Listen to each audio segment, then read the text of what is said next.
Summary writing में अगर आए तो ये आपका अभी जो पैराग्राफ आएगा इसमें से जो क्वेश्चन नंबर 1 होगा, दिस इज कंपलसरी। तो क्वेश्चन नंबर 1 क्या होगा आपका? कंपलसरी होगा समरी राइटिंग, और उसका टाइटल देना है आपने। टाइटल तो देना आसान होता है, समरी का थोड़ा कन्फ्यूजन होता है। तो चलिए वीडियो स्टार्ट करते हैं। चैनल सब्सक्राइब कर लीजिएगा।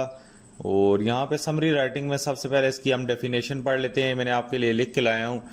अ summary represent the major ideas from a text while reducing it length. तो ये कल मैंने बिल्कुल, वैसे तो नेट पे भी अवेलेबल है, लेकिन आसान वर्डिंग आपके लिए प्रॉपर चूज करके एक वर्ड फाइल तैयार की है। और यहाँ पे ये कहता है कि summary represent the major ideas from the text. तो यहाँ पे एक टेक्स्ट है, उसमें बहुत सारी चीजें लिखी होंगी, तो उसमें से जो मेजर आइडियाज होंगे हमारे पास वो क्या करेंगे, टेक्स्ट के हमने लिखने हैं। वाइल रिड्यूसिंग इट लेंथ, तो इसका मतलब है कि ये समरी क्या होती है, छोटी भी होती है, ये कोई तशरीह नहीं होती जो कि बड़ी होती है। उसके बाद अगर नीचे आप ये ब्लू वाले में पढ़ें तो to write an effective summary you can rearrange the order of points. तो हम क्या कर सकते हैं, rearrange the order of points. हम पॉइंट्स को आपस में रीअरेंज कर सकते हैं। And remove the minor detail, ऐसी डिटेल्स जो कि या तो एग्जांपल्स दी हुई हैं या फजूल चीज़ें दी हुई हैं, उनको हम बीच में से निकाल देते हैं। फजूल चीज़ों को हम बीच में ज़ेर बहस नहीं लाते। जिस तरह आपको एक कहानी है कि फॉर एग्जांपल के फाख्ता और चींटी की कर लें, तो फाख्ता ने चींटी को बचाया और चींटी ने उसको शिकार होने से बचाया। तो इस कहानी को देखे कितने लंबे चौड़े सीन्स में लिखा है। तो काम की बात बीच में से क्या है, ये है। तो बीच में से हमने काम की बात लिखनी होती है। तो समरी राइटिंग का फॉर्मेट, इसके बारे में कुछ पॉइंट्स हैं, ये देख लेते हैं। यहाँ पे when writing a summary remember that it should be in a form of paragraph. एक पैराग्राफ होना चाहिए। ये नहीं कि आपने 10 पैराग्राफ लिख दिए या 3-4 पैराग्राफ लिख दिए, एक ही पैराग्राफ होगा, वो ख़त्म नहीं होगा। लाइन छोड़ के दोबारा से नहीं लिखना। रूल नंबर 1 तो इसका ये आपने जहन नशीन कर लेने। उसके बाद रूल नंबर 2 में कहते हैं summary begins with a introductory sentence that state the text title, author and main point of the text as you see it. कहता है कि ये शुरू वहां से होती है जहां से टेक्स्ट का टाइटल हो रहा होता है। जिस तरह ड्रग एडिक्शन के बारे में तो हम ये लिखेंगे कि ड्रग एडिक्शन इज अ। उसके बाद पेट्रियोटिज्म के बारे में है तो पेट्रियोटिज्म से शुरू करेंगे। और इसके बारे में कहता है कि मेन पॉइंट्स हमने टेक्स्ट के उठा के इससे लिख देने हैं। उसके बाद कहता है कि summary is written on in your own words. In your own words का ये मतलब नहीं कि आप अपने पास से चेंज करते, जो टेक्स्ट में वर्ड्स हैं उनको रीअरेंज करके लिखने हैं। ये इन योर ऑन वर्ड्स का यहाँ ये मतलब नहीं कि अपने पास से घुमा फिर आगे बातें लिखने शुरू कर देनी। अपने पास से कुछ भी नहीं लिखना, सिर्फ टेक्स्ट की जो बातें हैं उनको आपने आसान इंग्लिश में लिख सकते हैं, उसका स्टाइल चेंज कर सकते हैं, लेकिन उसका पूरा मीनिंग चेंज नहीं कर सकते, अपने पास से नहीं छोड़ सकते।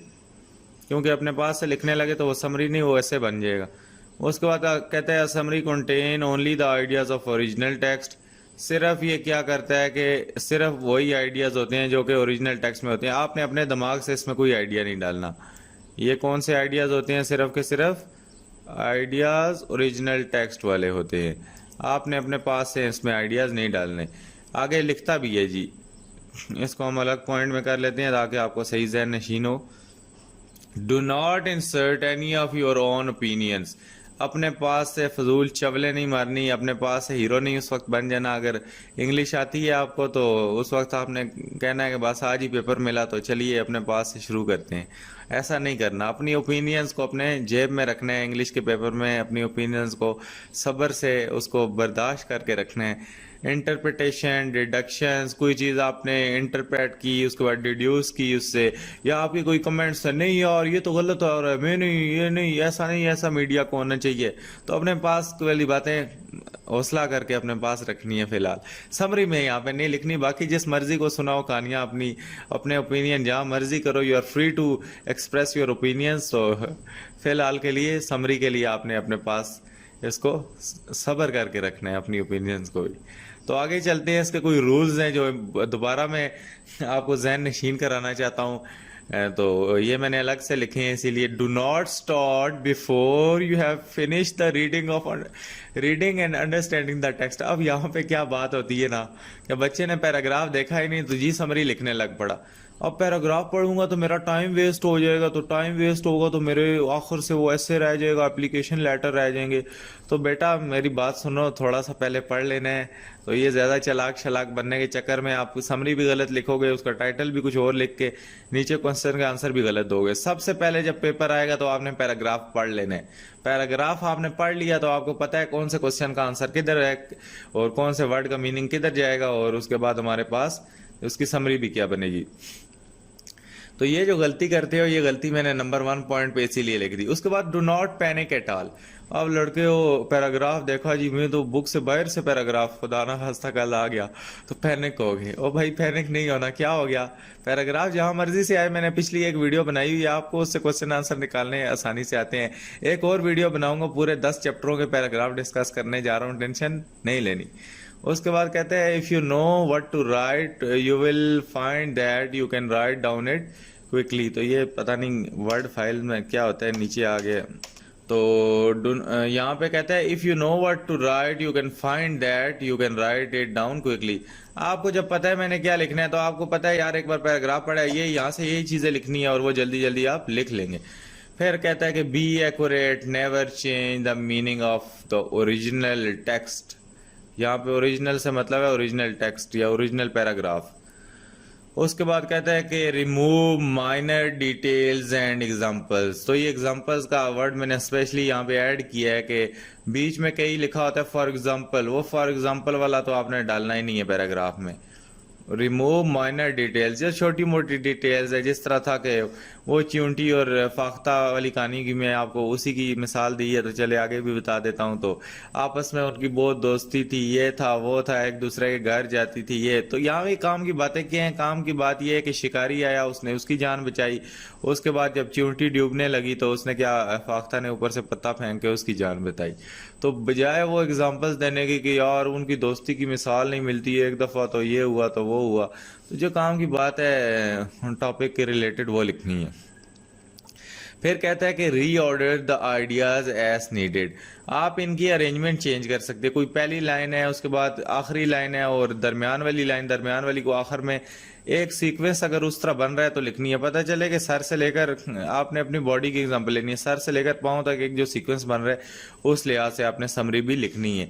तो ये नहीं कि आपने पहले आपने आंखों का डिस्कस किया और उसके बाद पाँव पे चले गए और फिर दरमियान में आप दोबारा मुंह पे आ गए, तो इस तरह तो नहीं होता।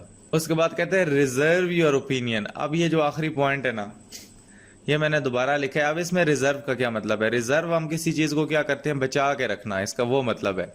यहाँ पे इसका क्या मतलब है, रिजर्व का बचा के रखना।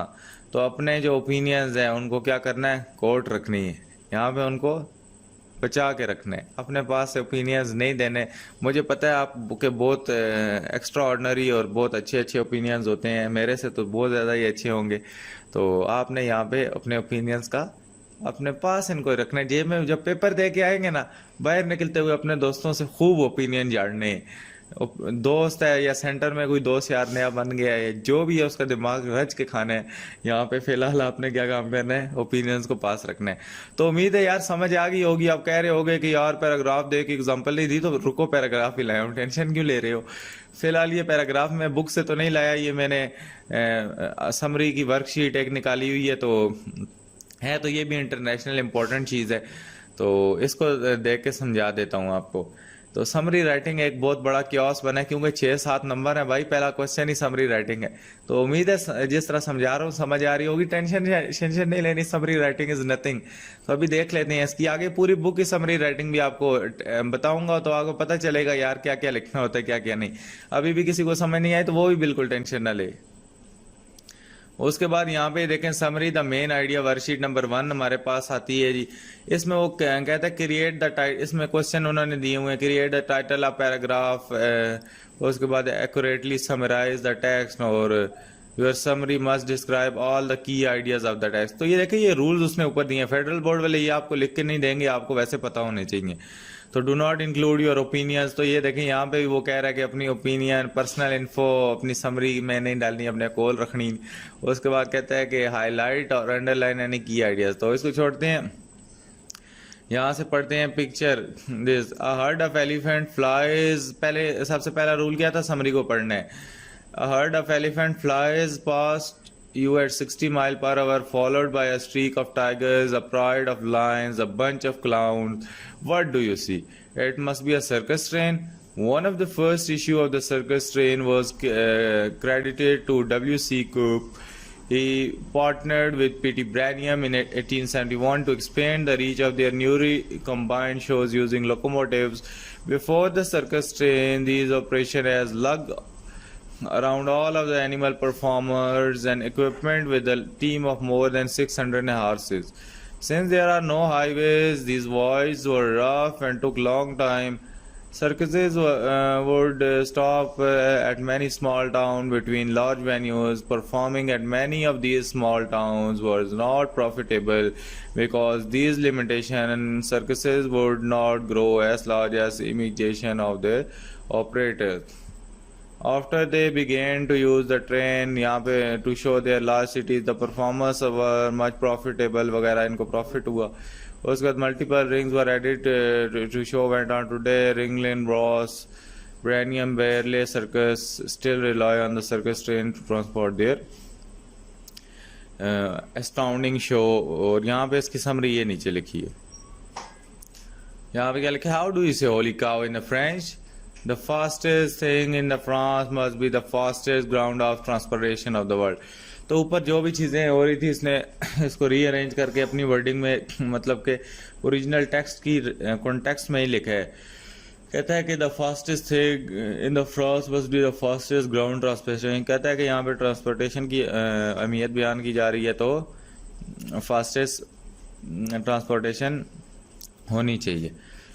French for a very high speed French National High Speed Railway Service on April 3rd 2007 TG service tests a train as a record for the fastest wheel train reaching 357.2 miles in mid to 11 TGV trains operated from highest speed in a passenger। तो इस तरह ये छोटी सी करके लिखनी है, बहुत high level की कोई इंग्लिश लिखी हुई है, इसलिए शायद आप कंफ्यूज हो रहे हो। तो ये सारी इन लोगों ने अपने पास है यहाँ पे इससे करके लिखी है। तो बाकी इसमें टेंशन नहीं लेनी, मैं आपको वो करा दूंगा, उसका क्या मतलब है, आपकी अपनी बुक से ही करा दूंगा। तो चैनल को सब्सक्राइब कर लीजिएगा। तो मिलता हूँ किसी और वीडियो में। अगर आप जिस टॉपिक पे वीडियो अभी बनवाना चाहते हैं, अभी कमेंट सुबह सुबह कर दें तो मैं बना दूंगा। फिर आगे दिन को बिजी होता हूँ। तो मिलता हूँ किसी नेक्स्ट वीडियो में। अल्लाह हाफ़िज़, टेक केयर।